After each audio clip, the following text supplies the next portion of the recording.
Welcome to the Voice of the Victim podcast. My name's Ryan. And I'm Rosie. How are you doing tonight, Rosie? I am doing well, freshly showered, ready to go, exhilarated, with a glass of wine. Good. How are you? I'm doing okay. Still having some stomach issues from eating some bad pork last night. Yeah, you made that bad choice. I learned the hard way that you should never eat pork that's slimy. Yikes. I thought, like beef, if it passes the smell test, and it was still a week before the expiration date, so I'm still really confused as to how it was already bad. But I noticed it was slimy before I cooked it, but I was like, well, it doesn't expire for a week. It should be fine. It's truly an unsolved mystery. Yeah. So I ate it, and it wasn't good. Okay. Well, glad you're still with us. Yeah. Alive and kicking. We're going to push through this anyway. Well, I'm actually really excited, and I don't feel the need to push. I wrote this outline, and I think it's pretty exciting. Yeah. Usually my outlines feel so, like, scatterbrained and, like, just emotionally charged about these subjects that I... Almost like kind of an activist. Yeah. Where this is, like, more of a storytelling podcast. Right. So this one is actually a story, and it's kind of, I feel like, one of my first actual good story outlines. So What we'll makes see. you say that? Just because I'm trying to copy you in the way you write. So thank you. You guys will have to tell me what you think of the story once we're all done. I appreciate you putting the time in to put this together. As you know, I've been very busy with my two other jobs, videography and my music stuff. But I really appreciate you helping keep the podcast alive. Thank you. Oh, and by the way, we are very open to listener stories. I think there's an email address in the show notes of all of our episodes now where you can send us an email with your story if you want to share it. Because we want to keep this podcast alive for sharing listener stories, especially. Like, that's something I never want to stop doing. I'll always want that platform available for people. So just know that if you've been thinking about sharing your story, if you want to share your story, please feel free to reach out to us. And if you have reached out to us and we haven't gotten back to you yet, I'm really sorry about that. Try reaching out again. We won't be annoyed at all. It's totally my fault if we miss emails like that. But I'm going to, after we are done with this, go through our old emails and see what I can find. Cool. Make sure that I've gotten back to everyone that wants to be sharing their story. So anyway, just wanted to say that at the top. Cool. What have you got for us tonight, Rosie? All right. Well, we are talking about a story that happened in 2015. And in that year, Dynel Lane was a 35-year-old woman living in Longmont, Colorado with her boyfriend and two teenage daughters, 16 and 18. Now, Dynel had 3 children with her ex-husband of 1 year, and his name was Jason. But tragically, one of those children in 2002, her 19-month-old son, had died in a drowning accident in her parents' backyard pond. How old was he? He was only 19 months. Oh my So, gosh. like 1.5. That's sad. She was at the time tending to the other children inside the house, and it was really traumatic. Obviously, she had grieved and gone through a lot of emotional stuff. Yeah. So as time marched on, and during her grieving process of her son, she decided that she wanted to have her tubes tied. She just was really worried about this happening again, I would assume. But over 10 years later, Dynel was excited to tell David, her now boyfriend, that she was pregnant with his baby. And this can happen. It's really rare, but sometimes when you get your tubes tied, you do still have a slightly mild chance of getting pregnant. So David wasn't ecstatic about the idea of having a child, but he also was very supportive when he found out about the pregnancy, and he was ready for the long haul to do what he could to support his girlfriend. Wow. You got to respect that. Right? That's a big, huge life news, you know? Right. They were also like together for a super long time, and in Colorado, it was a common law marriage. Oh, gotcha.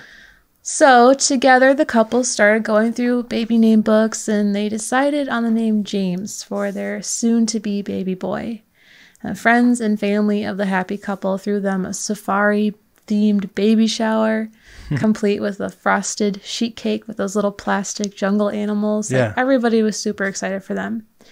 Now, as Dynel got closer and closer to her due date, she decided to make a Craigslist ad for some maternity clothes that just didn't fit her anymore. So now we go to Michelle Wilkins. She's the person that reached out about the ad. Okay. She's a 26-year-old mother-to-be. She's living just outside of Denver, Colorado, and eagerly awaiting the arrival of her daughter with partner Dan. Michelle also just had a beautiful baby shower, and they just finished up decorating their baby's nursery.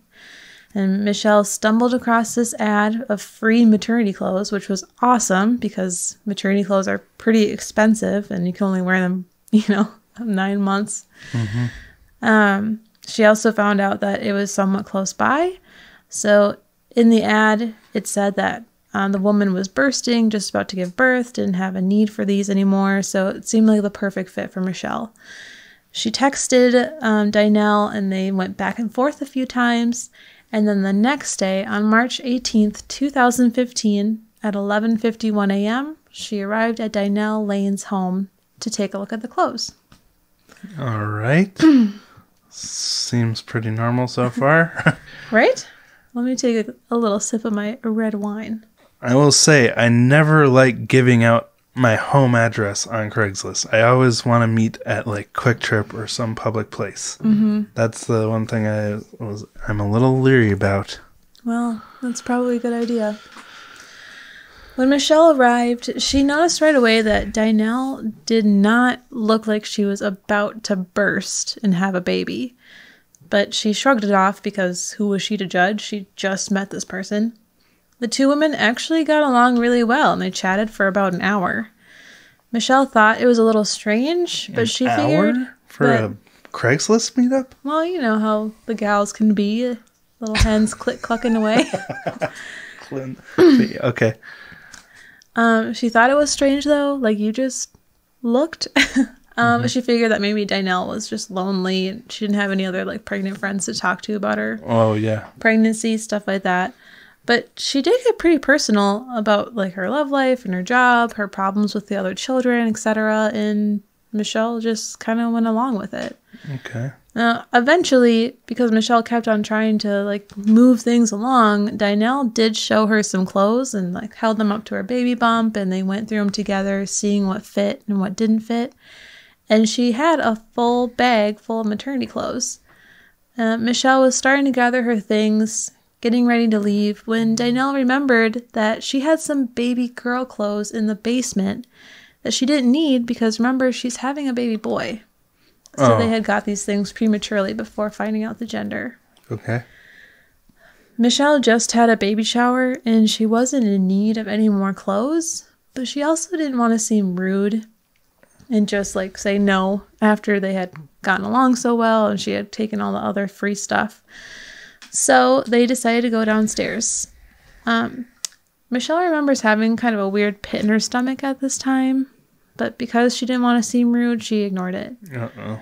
I'm nervous now because this is a true crime podcast. Mm-hmm. So Dynel told her that the clothes were just down in the basement, right in the laundry room. Not a big deal. So Michelle followed her down the stairs, past Dynel's daughter's room, into the storage/laundry room. Dynel was really kind, so it didn't seem like a big deal, but Michelle noticed that all the basement windows were covered up with what seemed to be like broken down cardboard taped together. So that was a weird red flag. But again, she was so nice. I've done that before. Like in our old basement, I had the windows blocked with old pillows because I make videos and you got to control the lighting. So maybe they were video makers. I don't know. Don't think so. Okay. But maybe. She ignored it. They went through some baby girl clothes that were there. Michelle decided against taking any of them. They just weren't really her style. And she started walking up the stairs when she felt like a hit, like a pat on the back of her back, or on her back. She asked, "Oh, what was it? Was there like a spider on me?" And Dynel said, yeah, it was just a spider on your back. I think I got it." Michelle kept going up the stairs when she felt Dynel starting to pummel her back, and she started to struggle, fighting Dynel off of her to keep walking up the staircase. Dynel pulled Michelle down the stairs and tried to push her in the basement bathroom. And Dynel's starting to yell at her, "I don't trust you," acting as though Michelle's trying to abuse her or steal from her. Dynel saying this after Yeah. she's like pummeling Michelle? Yeah. No, Michelle's like, "I don't want to hurt you. I just want to leave. Like, please leave me alone." Yeah, what the heck? Super confused about what's going on. Just want to get out of there. She pushed Michelle, into her daughter's bedroom. Now that was like right off the stairs. In the basement still? In the basement. There's like a bedroom, a bathroom, and a storage/laundry room area. Okay. She claimed that she was going to call the cops on Michelle, and she was trying to take Michelle's phone away from her. So she seems like really agitated at this point, and maybe she took something the wrong way. It's really strange. Yeah, okay, so slow down a sec. Mm-hmm. Michelle came over to this house to look at baby clothes. Answered the ad. They talked for an hour, Mm-hmm. go downstairs to look at girl clothes, and as they're walking up the stairs, Dynel just flips and starts attacking her. And this was in no way like Michelle saying, "I want to see what else you've got." Because she started walking out of the house, and Dynel said, "Oh no," and like took the handle from her hand and closed the front door. So obviously Dynel really wanted her to stay in her home. Oh my god. Now, Michelle starts to agree with Dynel that, yeah, call the police. Like, I want you to call the police too. I don't know what's going on. There's like a huge misunderstanding, apparently. She's getting really freaked out by the situation. Dynel forgets that idea, grabs a pillow from the bed, from her daughter's bedroom, and tries to smother her. So this has gone from 1 to 100 really quickly. For what? She's trying to smother her with this pillow, but it's not working. She tries strangling her, but she also can't strangle her because Michelle's putting up a huge fight. Dynel grabs her daughter's lava lamp that's on the bedside table and smashes it over Michelle's head. It shatters everywhere. Holy crap. And the lava lamps, they're not like a wine... I guess they're kind of like a wine bottle in thickness, but I mean, You've got one right there. Yeah.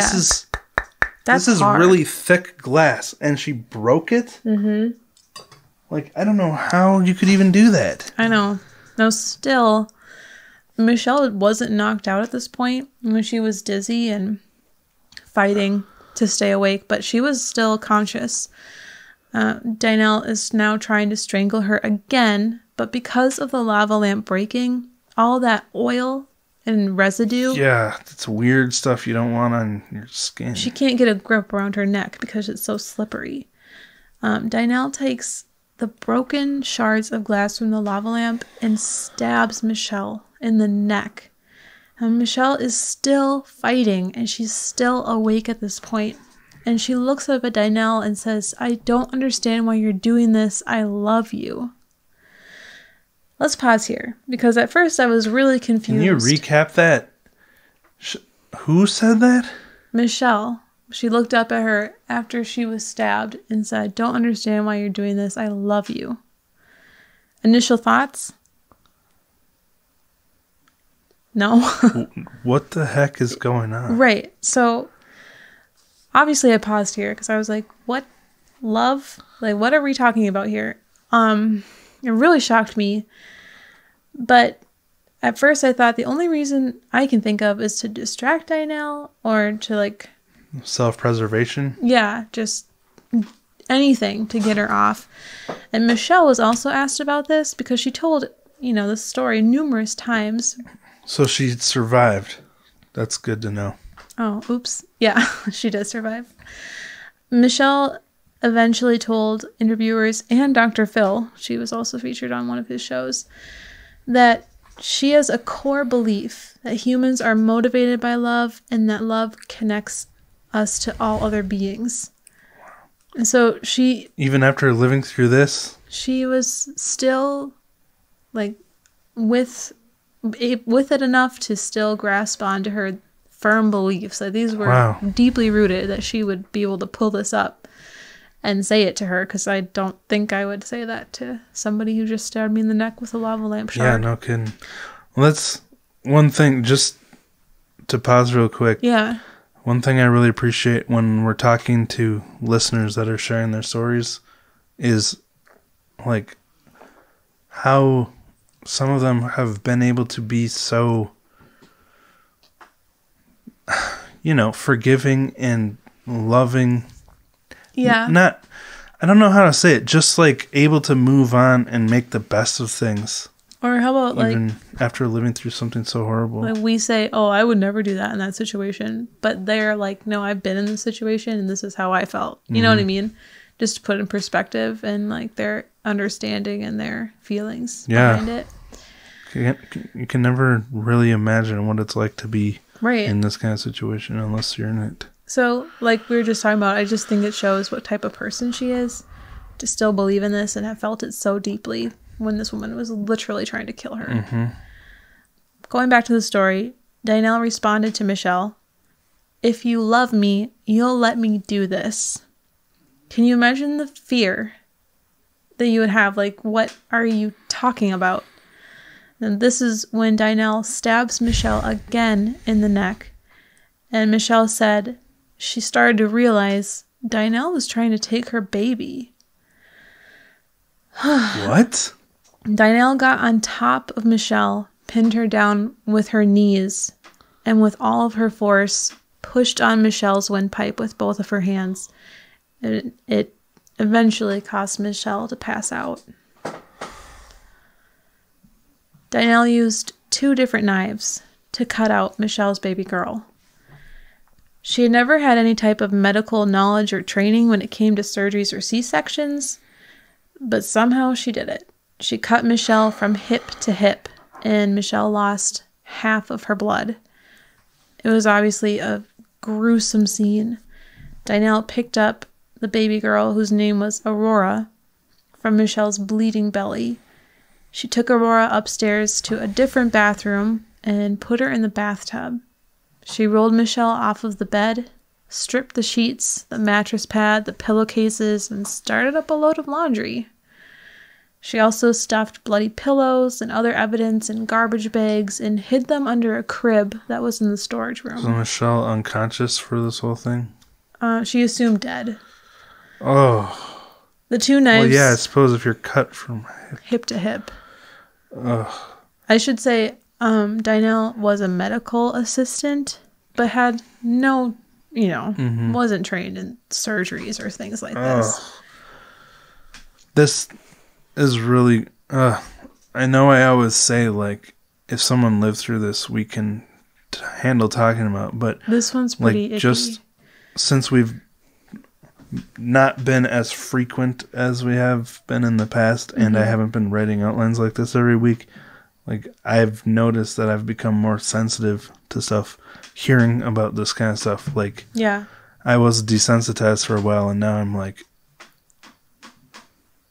I don't even know what to say. Now, remember, Dynel is like a pregnant woman herself, about to burst, and giving away these maternity clothes. So, like... she really was pregnant. Well, we'll get to that. Okay. I remember she had 2 knives that she used for this operation, and she separated them. One of the knives she left in the bedroom. I don't know if she just forgot to gather it up. And the other one she just threw bloody in the kitchen sink. Interesting fact, Dynel's C-section was brought up in court. You fast forward later. They called this a C-section? Yeah. I mean, homemade. Oh, God. A medical professional actually said that she didn't do that bad of a job. And he said it was the equivalent to a first year's resident attempt. So they also... I don't know how to feel about that. Well, it is a lot of evidence towards the case because they found a lot of Google history on her laptop of her trying to learn how to perform a home-done C-section. So she didn't want her victim to die? She wanted to do it properly? No, she didn't care about the victim. She just wanted to get the baby out. Did Aurora make it through this then? We'll see. Now, this is when things start to get even more twisted. Dynel Lane's partner, David, calls Dynel to see how she's doing and chat about the prenatal appointment that they're going to go to together that very day, that very afternoon. Does he know about any of this? No, he's at home, or he's on his way home from work. Okay. Now, David recalls Dynel being really calm and collected, and he didn't detect anything off about her at all. She mentions to him on the phone that there's some paperwork that needs to be filled out at their daughter's school, so could you maybe do that quickly on your way home? Now, clearly, she's just trying to buy more time, but it's eerie how calm, collected, and nonchalant she was. Oh, this reminds me of, like, Jodi Arias when she was calling, leaving messages on people's phones. I mean, it's such... We haven't never talked about it, but it's such a popular case. Like, I think most people will know what I'm talking about. That it's scary how calm people can be after doing something like this. Right. Now, David had his suspicions that something wasn't right about her pregnancy. For one thing, every time Dynel had a prenatal appointment, something would go wrong. First of all, Dynel never wanted to go to the hospital. She was very against the idea of having doctors check on her. But when they finally would have one scheduled and he went with her, they'd be waiting for hours in the waiting room. Wait, she works as a medical professional and she's against going to the doctor? Well, she did. It's unclear to me how long she was in the medical field for. Okay. But they'd wait in the waiting room for hours, and all of a sudden Dynel would be like, oh, I forgot. I had made this appointment for a week from now. Or, oh, no, I just checked my phone. The doctor said he can't see us. Really weird stuff like that. It would always So she's go awry. obviously, like, she doesn't want to go to the doctor because she's probably not pregnant. Right. So, although there were some appointments and David would try to go with her, something always was in the way and they never actually made it into the doctor's office. Also, the due date for baby James was changed several times. Originally, she was due in November of 2015. Then that got moved to late December and even pushed out to early January. So The due date? yeah, for James. So, what was it, like 11 months? Right. She had been pregnant for about a year. Almost a year. Okay, so she wasn't pregnant. David was actually really excited for this appointment just so that he could prove to himself that everything was what it should be and he could stop being so suspicious of Dynel. That's sad. Now, apparently, and this was taken from Dynel's interviews, David had told her months before this that if she didn't prove this pregnancy was true or explain why things seemed so sketchy, that her and her daughters needed to move out of the house. This seemed to be like a really empty threat because she never did move out and things didn't really clear up. And also, it seemed like something she just wanted to use in court as like a reason why she did this. Like she was trying to save herself from having to move out. Yeah, because she didn't have any other options and stuff like that. Well, so I just feel super bad for David. Where did this even David. come from in the first place? Why did she decide to pretend she's pregnant? Did she miscarry or something? She had her tubes tied. Okay, so she was never pregnant.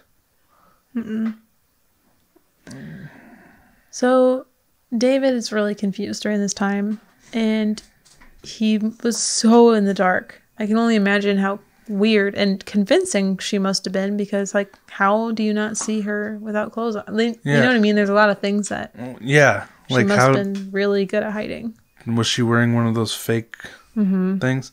Well, yeah, it is weird. Maybe she just was like, I don't want you to see me like this or something. But still, like, we ask that question a lot. Like, how could someone live with this person and not see what's going on? But, I mean, when you love someone, you're kind of blind. You know, you've got this built-in bias because you want to believe them. You want to trust them. You love them. So it's like, I feel bad for him. I know, I do too. So David did that little errand on his way home from work.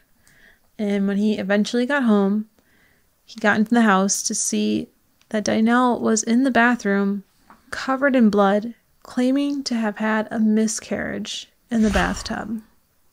And it's probably Michelle's blood from cutting her open. The baby girl was face down in the bathtub, still attached to the placenta. Now, David was more than distressed. He couldn't believe what was happening. He had gone from, I don't know if you're actually pregnant, this is really weird, to seeing a dead baby in the bathtub and his girlfriend It was bloodied. dead? Now, he was so overcome with grief. All he could do was gather up his girlfriend and the baby, rush them to the hospital, and demand medical care. They arrived at the hospital around 2:47, and baby girl Aurora was already past the point of no return and claimed, or what's the word I'm looking for? Pronounced dead. At first, Dynel seemed to show emotions of sadness and was telling doctors to do anything they could to save her. But once she was pronounced dead, Dynel just turned cold, almost emotionless. And David, on the other hand, was just beside himself, and he held what he thought to be his own flesh and blood, his baby, and wept. Oh. Well, yeah, she doesn't have any attachment to this baby because it wasn't hers to begin with, and to her it's like, well, that didn't work. Mm-hmm.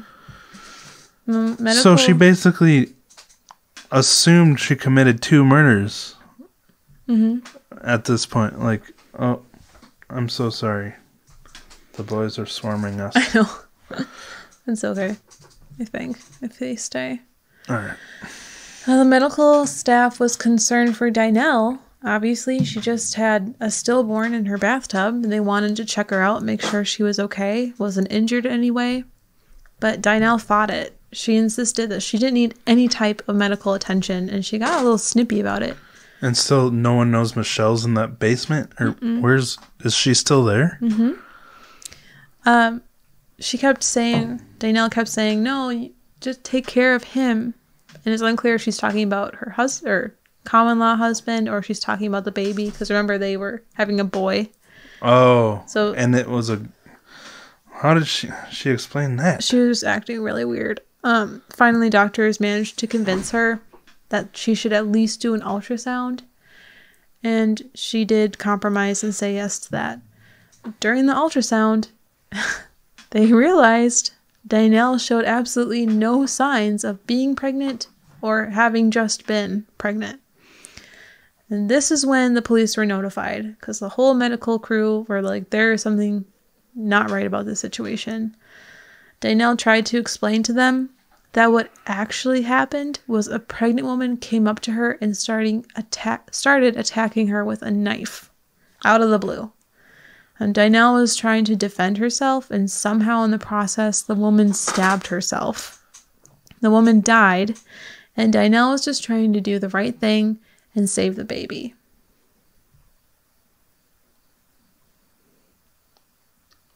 Yeah. What? Yeah, that's the story she came up with.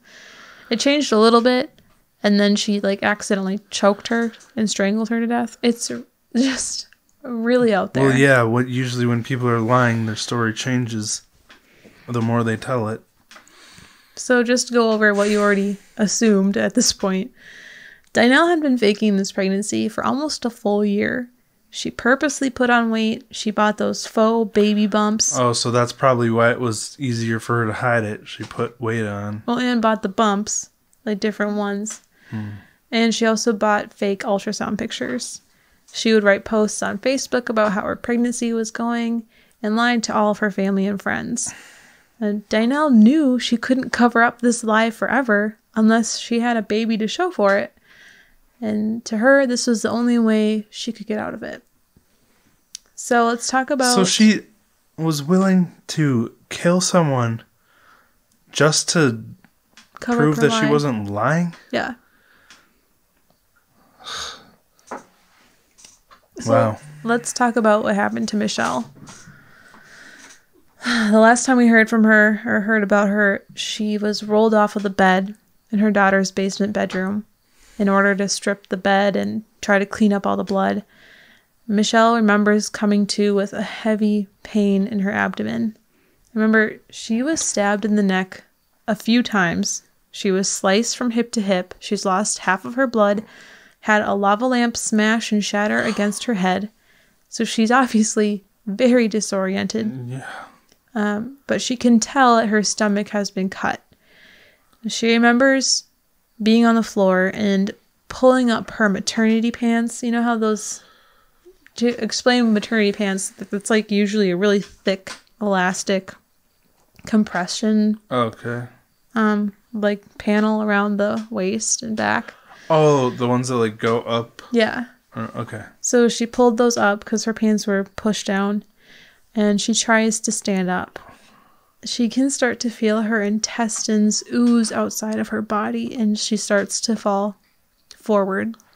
You'd imagine she's super lightheaded, losing all that blood. She tries again, and she slowly makes it to the bedroom door. Michelle locks the door because she's afraid. She doesn't know if there's anybody else in the house that's going to hurt her. She doesn't know if Dynel is still in the house, ready to attack again. So she wants to be safe in this room. She moves back to the bed, and she sees 2 phones. One is hers, and the other she assumes is Dynel's. So, with all of her strength, Michelle calls 911 using the emergency call button on her phone. And this is about 2:41 p.m., and I'm hoping we can play part of that 911 call. I don't know how she stayed conscious, like, while walking and realizing what had happened with all the blood loss. And I mean, I fainted when I saw you with a bloody nose. Like, I don't know how she made it to the phone. She felt her intestines outside of her body. So yeah, I don't... What was her name? Michelle Wilkins. Do you have the link to the 911 call? I do. It's in the outline. Longmont 911. Address of the emergency. 1620 Green Place. 1620 what?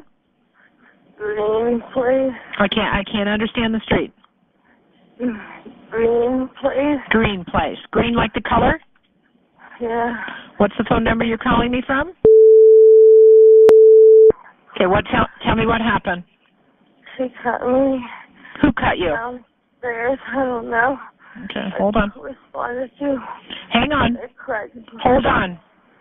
Please. I'm downstairs. Okay, who cut you? This girl I responded to was ready for that. What did she cut you with? A knife. I'm pregnant. She cut me in my stomach. Okay. I'm afraid. She cut you in your stomach? I'm pregnant. Okay. What is the suspect's name?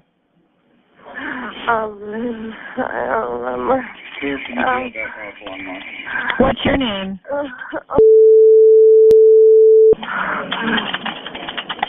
Hang on, okay? I'm going to just... She is. I'm bleeding out. I know, you need to stay on the phone with me, okay? I'm getting everybody to you, okay? I'm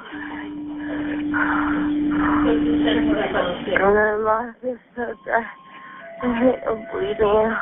I know, you stay with me, okay? I got everybody coming to help you. You stay on the phone. Don't hang up.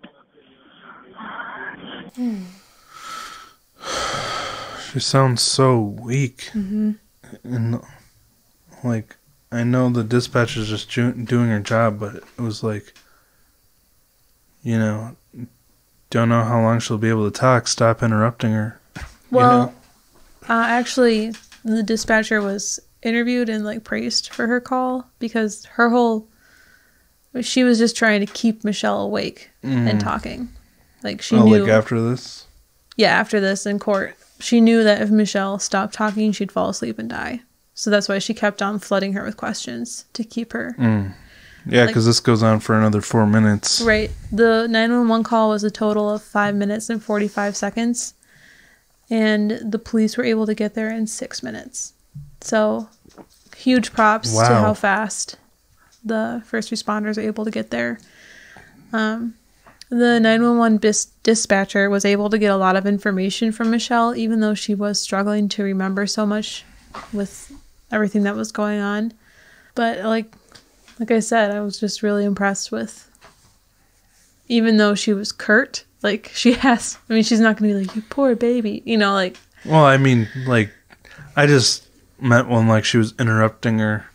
Like, hold on. Like, you know, because it's all being recorded. If she passes out and you can't get any more information, then. Yeah. Yeah.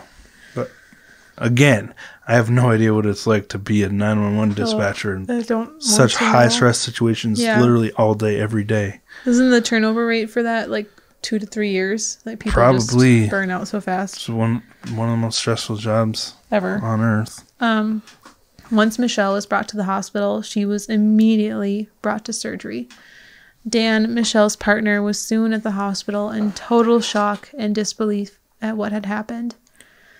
The next day at 7:30 a.m., Michelle was awake and found out that her baby was no longer inside of her womb. She didn't know yet? No, remember on the phone call she says, I'm pregnant. And she said she was trying to fight and stay awake for her baby girl, trying to be strong for her. Oh my God. Even though she had tubes in her mouth and nose, Dan could tell that she was fighting to ask him what happened to Aurora. So sadly, Dan, her partner, had to tell her that Aurora didn't make it. He had to tell her that? For the next 5 days, Michelle was kept in the ICU, intensive care unit. And she was also able to fully recover physically in 2 months' time. Michelle and Dan grieved and supported each other as best as they could. And they were even able to hold their baby girl for a full hour before they had to give her back. Michelle remembers reading to Aurora, dressing her, cuddling her, and even singing to her, "You are my sunshine," just like how her mother had sang it to her as she was a baby. She recalls it being so bittersweet, but something that she is so grateful to have. Wow. I can't imagine how devastating that would be. But, yeah, bittersweet. I guess, like, grateful that she got to say goodbye. Right. Yeah, I'm just so happy she could at least have these few precious moments and memories. Yeah, I mean, you and your parents kind of understand what the value of that, you know. I mean, it's not happy, but it sure is important. Once this case was brought to court, things just got more weird. At first, Dynel Lane totally stuck to this outlandish story that Michelle had attacked her and initiated the whole thing. And yet she has no injuries. Right. She said Michelle was flailing at her. This is her quote. Flailing at me. I don't even know. That's the unquote. I don't even know. Another, she just wouldn't stop. And she, like, would try to bite me. Like, what? Her interview was so bizarre, and I don't know how any of the jury could take it seriously. I don't think any of them did take it seriously. No. Obviously, one person had their stomach cut open and their baby stolen and killed. And one wasn't even pregnant in the first place and lying about it for a year. And no injuries. Her interview was jumbled and messy. It was full of I don't knows. And what was also frustrating is that she refused to testify on her own behalf in court at all. So they had to use the recorded interview from the day she was brought into the station. Okay, so this was all from her. Yeah. Her first police interview. Or her first few. Lane's defense attorney argued that her client's actions were, quote, not the result of deliberation, and that the attack had been, quote, hasty, impulsive, and reckless. Whatever. How... Okay, She posted a Craigslist ad. She had this person to her house, talked for an hour. She was never pregnant to begin with. And this Google is the searches, definition. The Google searches, yeah. This is the definition of premeditated. Right. Like, she's been planning this for days, months. The defense attorney said, quote, Dynel did not intend to kill Michelle Wilkins. She did not plan, process, or prepare on how to take the baby and pass it off as her own. Get the heck out of here. I know he's just doing his job, but I don't know how public defenders can defend these pieces of trash. I know, it's really hard. And there's actually a few like videos of the court hearings like this happening, and the attorney, she just looks so disgusted. Like she can't even hide it on her face. It was a woman. Sorry. And like she's so frustrated with the whole situation. That this was the defense attorney? Yeah. Okay. Yeah. No. That sucks. I mean, because they don't have a choice because of the way our justice system works. It's not about right and wrong. It's about doing your job to win the case, which is so disgusting to me personally. But I know it's trying to be balanced. I remember these things that she says in just a minute after I read this. Michelle Wilkins took the stand, and she like had a huge blown up picture of her baby daughter and had it set up next to her while she said this bit. And she addressed Elaine directly. She said, "It is clear that you need healing, and it is my sincere belief that you get it. You knowingly left me to die multiple times. The only tears that you shed during the trial were those of self-pity, pity to the sound of your own voice, as your lies were slowly revealed. I believe you have lost your privilege to live in our society, not only because of your actions during the attack, but also your actions since the attack. Your inability to acknowledge the immense cruelty and evil you committed only proves you are not fit to walk freely among us ever again." And this is when the defense attorney stood up and said that this was inappropriate to the judge. And the judge just looked at her, looked back at Michelle and said, "Michelle, is there anything else that you want to say?" Like, she was like, "Are you kidding me?" It's got to be so annoying to like be a judge and have to deal with that kind of crap. How is this deemed inappropriate? It's just the fact that she only teared up in self-pity, like feeling bad for herself when her lies were exposed. Right. She must be such a narcissist. Right. Probably a sociopath. Yeah, I don't know, but like you just said, she declined to say anything or testify on her own behalf. She did not apologize in any way, and she only showed emotion if it was her family and friends talking about her and her woes from life, or her interview that was recorded and shown to the court. So the whole time, she never took responsibility. She's stone cold. And I'm sure she blamed the whole thing on her past trauma, like, because you said she lost a child. Mm-hmm. Which is traumatic. Yeah. But how in the world can you deem this? As soon as you hurt another person, all pity for you goes away. Yeah. Like, getting hurt yourself doesn't give you any kind of pass to do something like this. It really shows what kind of monster she is, that she can't even shed a tear for the person that she cut from hip to hip and stole her child from. Yeah. And it's like, I'm just trying to imagine how someone gets to this point where they can justify these kind of actions in their own mind with like all this self-pity. Right. And like, you have to dwell on your own misfortunes so much to be able to still not feel bad for what you did here, but pity yourself. Like, that's such a learned trait of just being so self-centered and dwelling on, oh, no one has it worse than I do.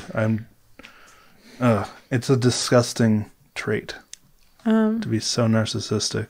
Dynel Lane's defense attorneys argued back with the argument that the attack was made impulsively and it really wasn't planned, and that she should be held for reckless manslaughter, but not attempted murder. Oh, this is first before the sentencing they said this? Yeah.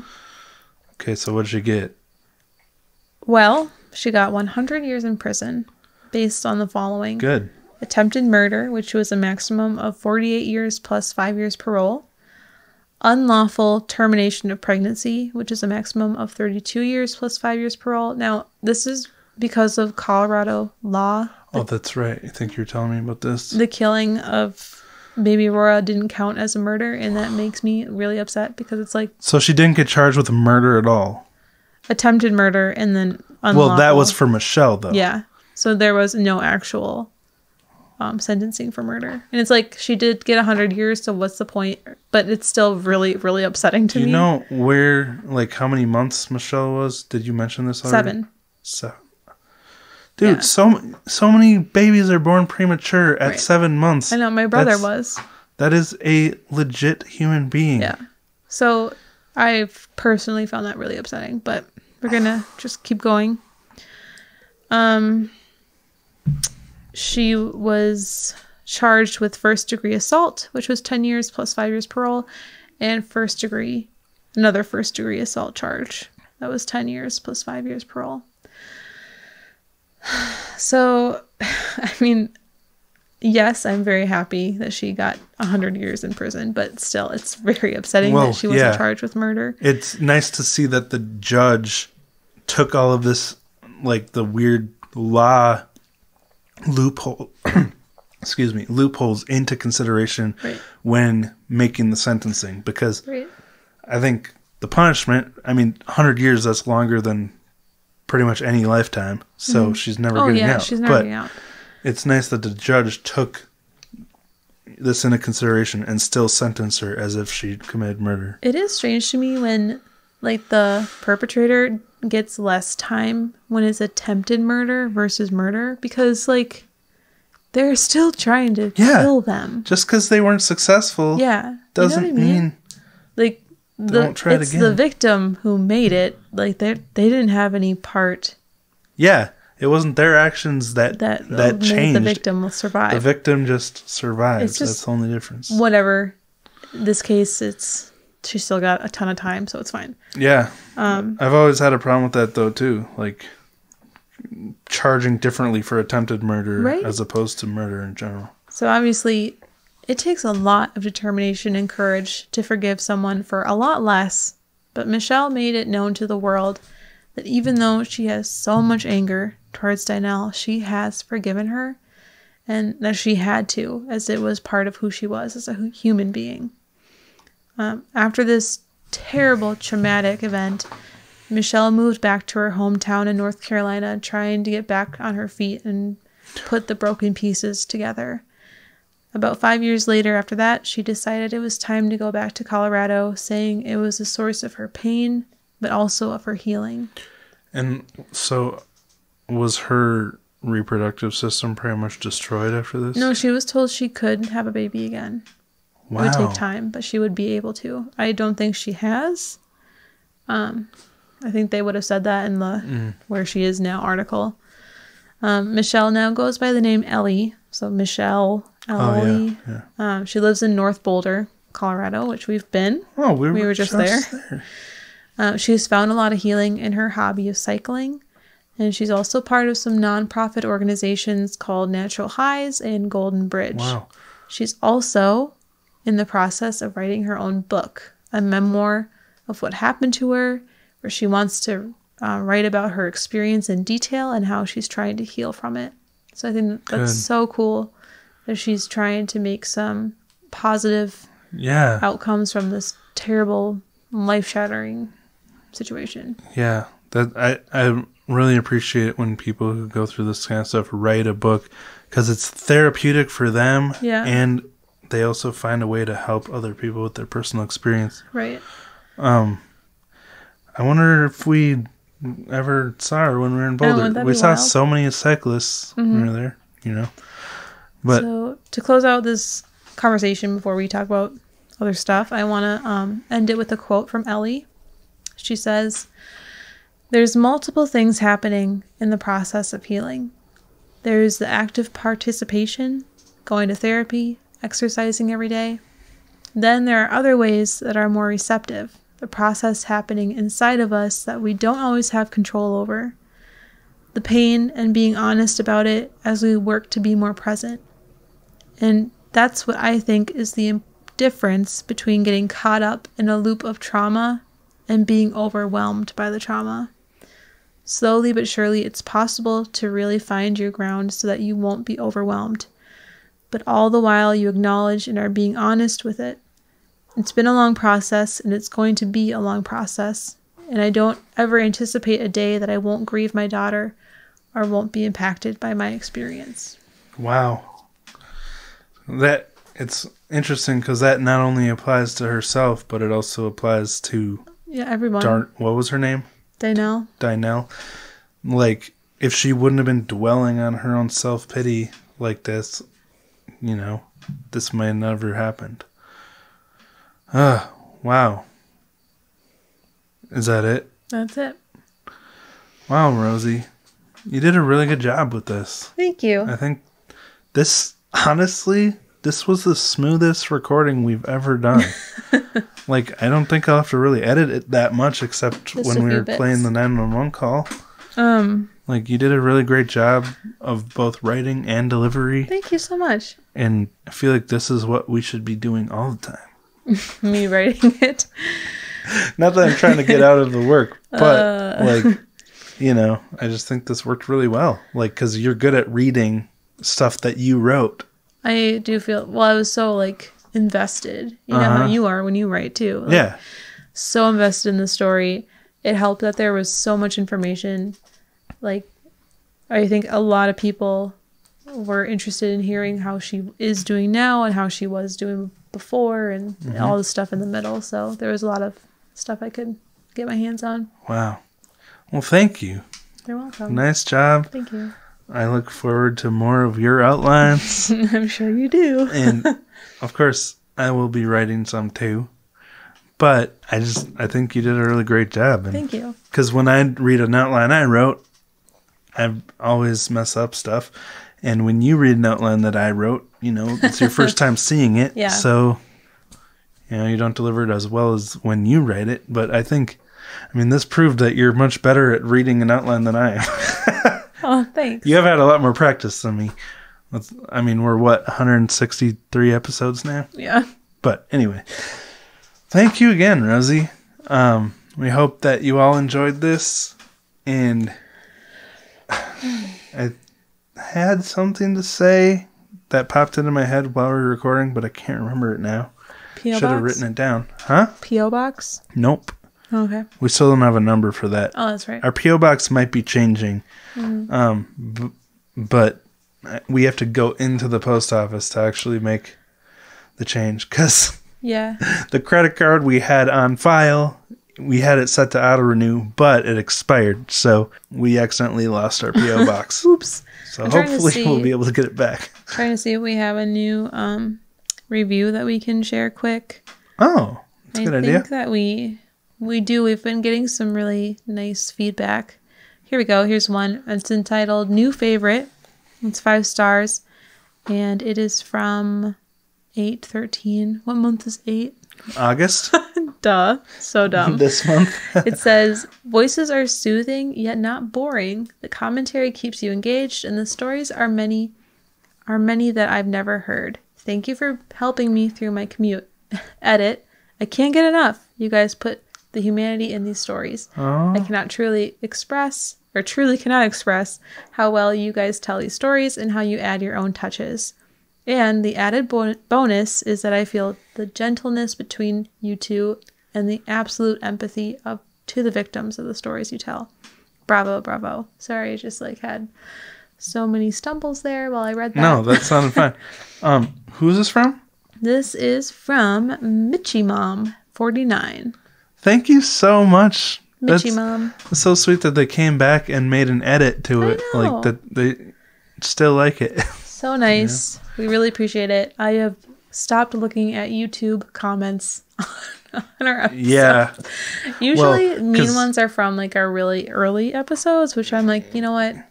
Yes, we sucked, but you don't have to be so mean about it. We should probably take down our early episodes from YouTube. It's whatever. But they, for some reason, they get so many views. I don't know why. But it's whatever. It's fine. I appreciate these reviews. They make me feel like it's worth it. Well, thank you for sharing that review. Thank you for writing that outline. Thank you all for listening. Mm-hmm. We really appreciate it.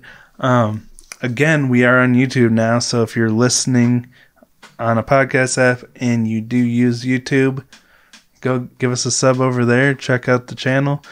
I mean, obviously, it's not as convenient to watch a YouTube video as it is to listen to a podcast. So It's true, I wouldn't. there's that. But, YouTube videos are kind of fun too. It's an option. If it's something you're into. So Yeah, if you are watching this on YouTube, I would recommend open a bottle of wine, and that's what we're doing. I gotta be honest, that did help me get through that story. The part where she talks about the intestines is really when I was like, ugh, like gross. Oh, it's so amazing that she was able to just walk to the phone. Well, like barely, but I know, but I can't believe she's alive. I really can't. I know. I mean, I can't handle a paper clip or paper cut half the time. And I can't handle seeing someone else's bloody nose. Like if I saw my own intestines cut open, oh my god. Anyway, we better wrap this up. Okay. So, thank you for listening, and we'll talk to you next time. Thanks, guys. Bye.